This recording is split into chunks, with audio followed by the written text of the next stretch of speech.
20শে December বড় পর্দায় মুক্তি পেতে যাচ্ছে ছোট পর্দার জনপ্রিয় অভিনেত্রী মেহজাবিন চৌধুরীর প্রথম সিনেমা প্রিয় মালতী। সিনেমাটি মুক্তি উপলক্ষে সন্ধ্যা 7টায় রাজধানীর গুলশানে অল কমিউনিটি ক্লাবে আয়োজন করা হয় সংবাদ সম্মেলনের। নাটক, বিজ্ঞাপন, ডিজিটাল মিডিয়া ও ওটিটির পর এবার মেহজাবিন চৌধুরীকে দেখা যাবে রূপালী পর্দায়। নিম্ন মধ্যবিত্ত পরিবারের এক লড়াকু নারীকে কেন্দ্র করে নির্মিত হয়েছে প্রিয় মালতী চলচ্চিত্রটি। আর 10টি সাধারণ পরিবারের মতো স্বামী স্ত্রীর ভালোবাসা, খুনসুটি ও ঘোরাঘুরির মাঝে তাদের সংসার জীবন ভালোই চলছিল।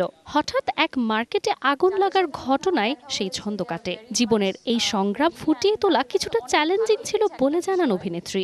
বাংলাদেশের ইন্ডাস্ট্রি এখন গ্রো করছে এবং বাংলাদেশের সিনেমা এখন ইন্টারন্যাশনালি মানুষরা দেখছে। যতবারই আসলে ফেস্টিভ্যালগুলোতে গিয়ে বাংলাদেশ শব্দটা উচ্চারণ হয় তখনই আমার কাছে মনে হয় this is a moment of pride.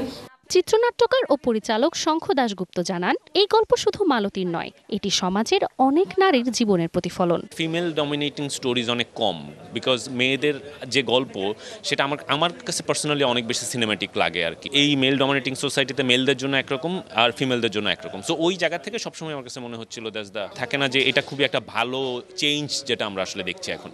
প্রযোজক বলছেন, জীবনের টানাপোড়েনের গল্পে নির্মিত চলচ্চিত্রটি ব্যবসা সফল হওয়ার সম্ভাবনা কম হলেও অনেক আশাবাদী।